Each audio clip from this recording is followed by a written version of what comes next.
로마서 1장 1절입니다. 예수 그리스도의 종 바울은 사도로 부르심을 받아 하나님의 복음을 위하여 택정함을 입었으니. 로마서 1장 1절은 바울의 자기 인식에 대한 고백입니다. 사도행전은 예루살렘 초대교회의 설립으로부터 시작하여 복음이 유대 사마리아, 안디옥을 거쳐 로마 제국의 수도 로마에까지 전파되는 과정을 보도하는 역사서입니다. 그리고 이에 이어지는 로마서부터 유다서까지의 성경은 예수 그리스도를 통한 성도의 구원 원리와 성도의 현실 생활에서 이러한 원리의 실천적 적용에 대하여 직접적인 교훈을 주고 있는 서신서입니다. 로마서는 AD 57년경에 쓰여진 것으로 보입니다. 그런데 다른 서신서에 비해 늦게 쓰여졌는데도 로마서가 서신서의 가장 앞에 있는 것은 왜일까요? 그것은 아마 로마서의 내용이 서신서 전체를 대표할 만큼 기독교 진리의 전체 내용을 가장 포괄적으로 다루고 있기 때문이라 할 것입니다. 로마서의 도입부는 인사말과 수신자인 로마 교회 성도들에 대한 감사와 바울 자신의 로마 방문 계획, 그리고 로마서의 핵심 주제인 이신칭의 원리에 대한 요약을 제시하고 있습니다. 로마서의 인사말을 자세히 쓴 것은 1차적으로 본서의 수신자인 로마 교회는 바울 자신이 직접 세운 교회가 아니며 방문한 교회도 아니기 때문에 격식을 차린 것으로 볼 수 있습니다. 그러나 그보다 더 중요한 이유는 이 부분이 단순한 인사말로 끝나는 것이 아니라 앞으로 다룰 로마서의 핵심 사항을 서두에서부터 제시하고 있기 때문입니다.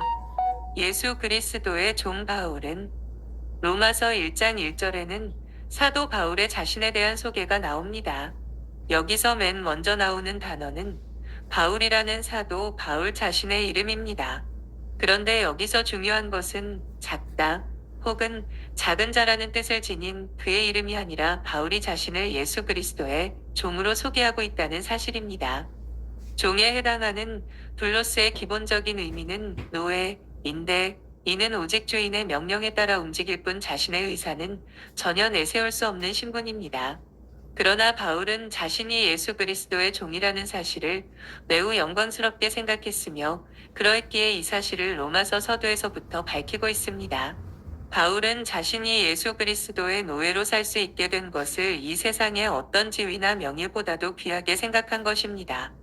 이는 헬라인들이 종에 대해 가지고 있던 생각과는 전혀 다른 것이었습니다. 헬라인들은 노예의 지위에 대해 오직 반감과 모욕만을 느꼈는데 그 이유는 종이 된다는 것은 자신의 자율성의 파기와 함께 다른 사람의 뜻에 자신의 의지를 온전히 복종시키는 것을 의미했기 때문입니다. 바울이 이러한 종이란 단어를 사용한 데에는 적어도 두 가지 사상적 배경을 가지고 있습니다. 먼저 주라는 말, 즉 퀴리오스의 반대어로 종으로서의 철저한 책무를 의미한다는 점입니다. 그는 예수님을 자신의 주일로 인정한다는 측면에서 종이란 표현을 사용하였습니다. 주인은 사람이라든지 물건 등에 대한 확실한 소유권자를 의미하는 말이므로 바울이 예수님을 주인라 인정하는 것은 자기 자신이 그분의 소유임을 고백적으로 나타낸 것이라 할 수 있습니다. 그는 예수님을 만난 이후부터 자신에 대한 소유권이 더 이상 자기에게 있지 않고 전적으로 그분에게 있음을 인정하였습니다.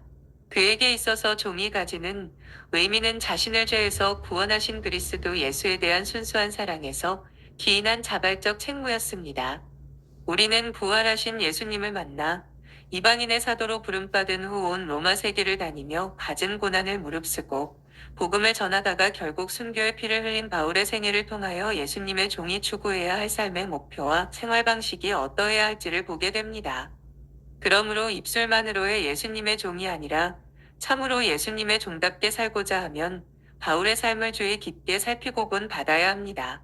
그는 종의 도를 아는 사람이었고 우리에게 주인 되신 그리스도를 따르는 종으로서의 삶을 직접 온 몸으로 보인 모델이기 때문입니다.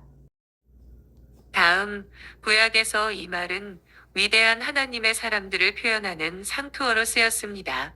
위대한 하나님의 사람 모세는 하나님의 종이었습니다.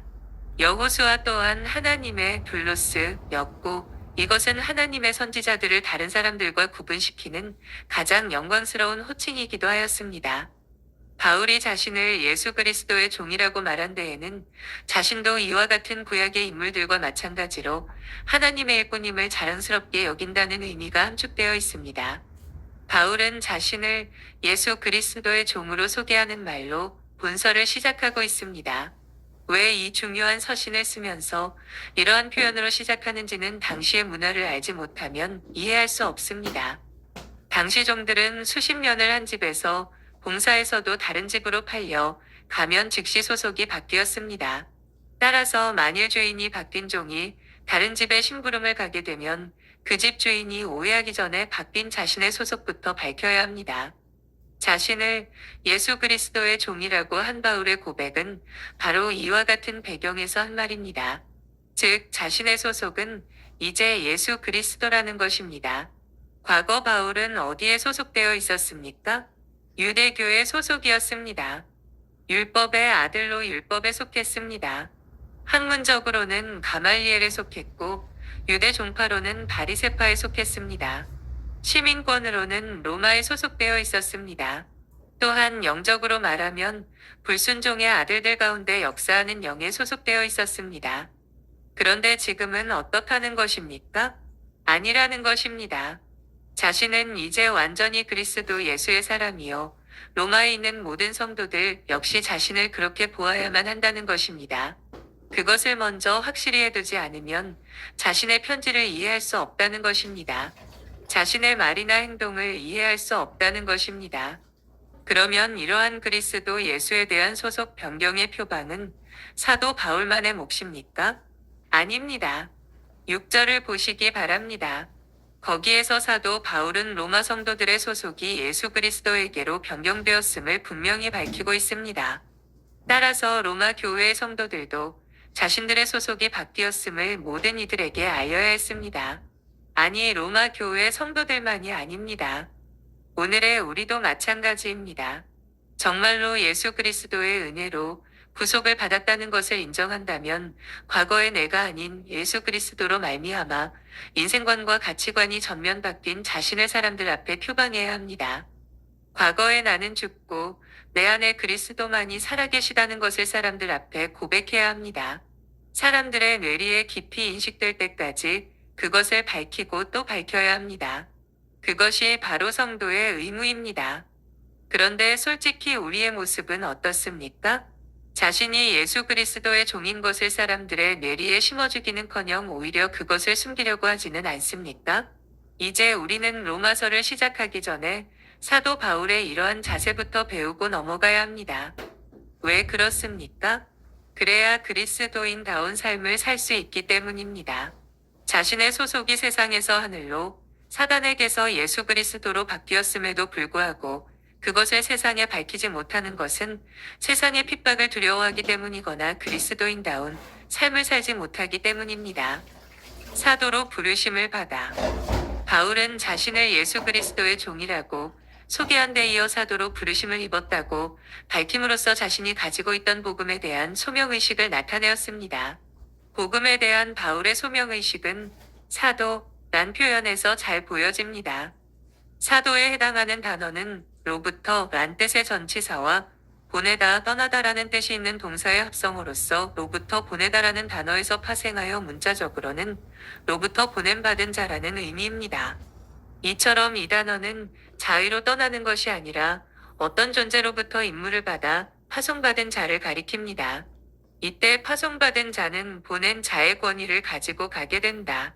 그런데 바울에게 권위를 주어 복음 전도자로 보내신 분은 바로 예수 그리스도이십니다. 바울은 다메섹으로 가는 도중에 예수님을 만나 그분으로부터 이방인의 사도로 부름받게 된 것입니다. 즉, 예수님께서는 대제사장에게 공문을 받아 예수의 이름을 부르거나 그 돌을 좇는 사람들을 모두 결박하여 끌어오고자 다메섹으로 달려가던 완악한 바울에게 직접 나타나셨습니다. 그리고는 직접 바울을 부르셨다. 이것이 바울이 사도가 된 동기였습니다. 부르심을 받아은, 부름을 받은 이란 뜻입니다. 그런데 중요한 것은 바울은 이 단어를 거의 항상 하나님의 부르심과 연관하여 사용하였다는 것입니다. 바울은 사도라는 공적 임무를 수행하도록 자신이 주의 부르심을 받았다는 의식에 지배되어 있었기 때문에 일생 동안 그분에게 충성을 다할 수가 있었습니다. 한편 제자들 중에는 사도 바울의 사도성을 의심하는 자들이 적지 않았습니다. 왜냐하면 바울은 다른 12제자처럼 예수님께서 지상사역을 행하실 때 사도로 부름받은 자가 아니었기 때문입니다. 그러나 바울은 부활하신 예수님께로부터 직접 부름받은 사도였다. 따라서 바울은 그의 서신서 13권 중 빌립보서, 데살로니 가전후서, 빌레몬서 등 4권만 제외하고 모든 서신서 첫머리에서 자신의 사도됨을 밝히고 있습니다. 이처럼 바울이 굳이 자신의 사도권을 밝히는 것은 이를 자랑하기 위함이 아니라 자신이 쓴 서신서가 구원의 진리를 담고 있음을 수신자들로 확신시키기 위해서입니다. 본서의 수신자인 로마 교회의 교인들 역시 자신과 직접적인 복음의 교제가 없었기 때문에 바울의 사도권을 의심하고 본 서신의 내용을 가볍게 여길 가능성이 있었습니다. 따라서 바울은 본 서신 서도인 본절에서 자신의 사도권을 명백히 밝히고 있는 것입니다. 한편 과거 하나님의 복음의 원수였던 바울, 이 사도로 부르심을 받은 것처럼 우리 역시 비록 모양은 다르지만 죄 아래의 자리에서 주의 부르심을 받았습니다. 성도가 되고 주의 일꾼이 되는 것은 자신의 의지로가 아니라 주의 소명으로만 가능합니다. 주의 부르심이 없으면 단 한 사람도 그분의 제자가 되지 못합니다. 따라서 우리가 주의 부르심을 받은 것은 큰 은혜가 아닐 수 없습니다. 이러한 은혜를 받은 우리는 언제든지 주께서 자신을 불러 구원하신 사실을 유념하고 바울처럼 자신의 인생을 자기가 무엇을 하고 싶은지가 아니라 하나님께서 나에게 무엇을 하라고 하시는가에 따라 하나님께 온전히 드려야 할 것입니다. 하나님의 복음을 위하여 택정함을 입었으니 앞서 바울은 자신을 예수 그리스도의 종으로 규정한 바 있습니다. 따라서 예수 그리스도의 복음이라고 표현하는 것이 자연스러울 텐데 본문에서는 오히려 하나님의 복음이란 표현을 사용하고 있습니다. 이는 예수 그리스도가 바로 하나님이란 사실을 전달하기 위한 의도적인 표현으로 볼 수 있습니다.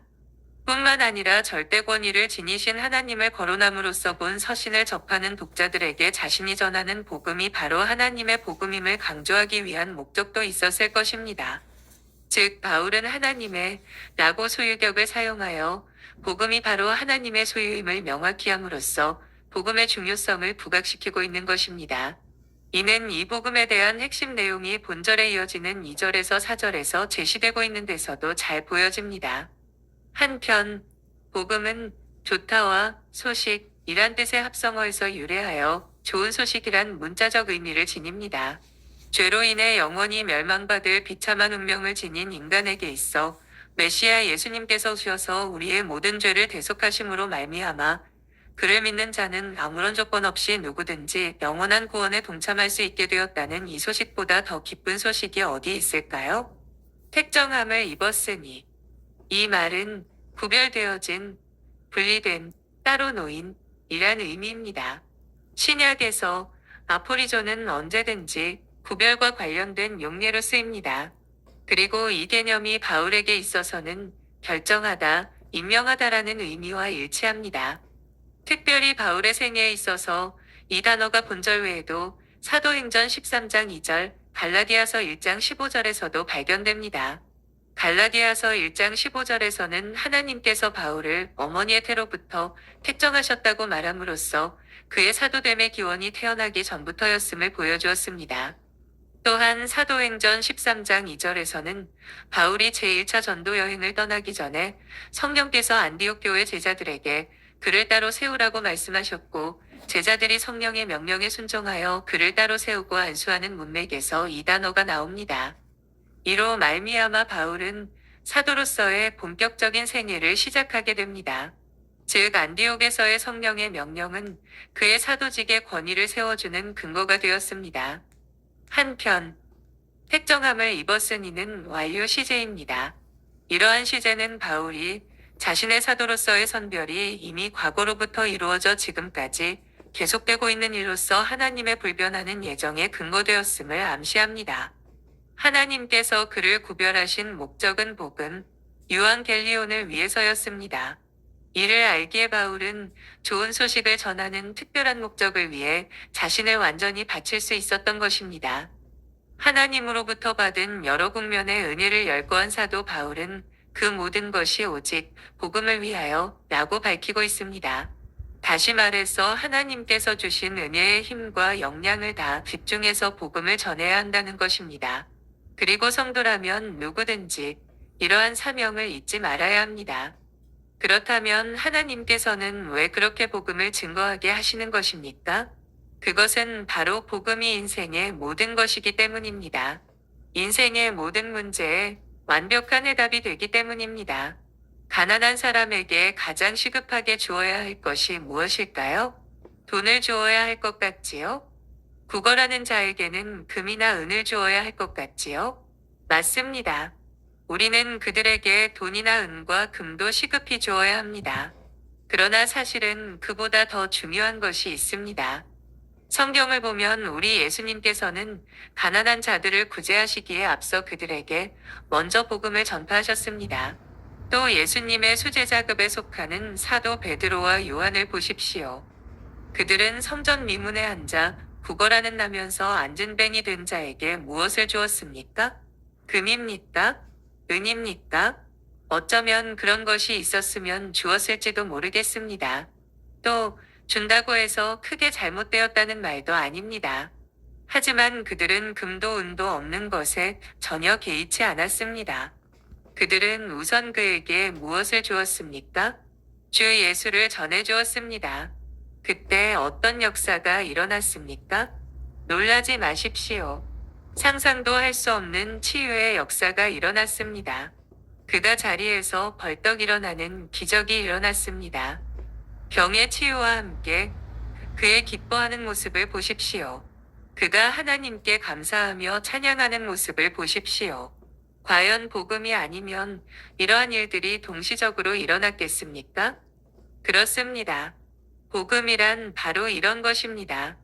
복음은 희망이 없는 사람에게는 희망이 됩니다. 사랑이 없는 사람에게는 사랑이 됩니다.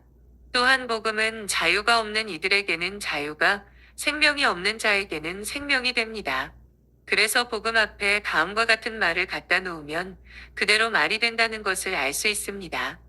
희망의 복음, 사랑의 복음, 기쁨의 복음, 생명의 복음, 구원의 복음 등 어느 것 하나 말이 되지 않는 것이 없습니다. 바로 이것 때문에 우리 하나님께서는 우리에게 상상도 할 수 없는 다방면의 은혜를 주시며 복음을 증거하는 일에 진력하게 하시는 것입니다. 그러므로 하나님께 부름받은 성도로서 우리에게는 그 무엇보다 복음을 위하여라는 사명이 있음을 잊지 말아야 합니다. 하나님께서는 지금도 우리의 모든 힘과 역량을 모아 복음을 증거하기를 원하고 계십니다. 복음을 위하여 부름받은 성도답게 살아가기를 소망합니다. 복음의 실질과 능력을 나타내는 성숙한 신자가 되어가는 우리 모두가 되기를 기도합니다. 아멘.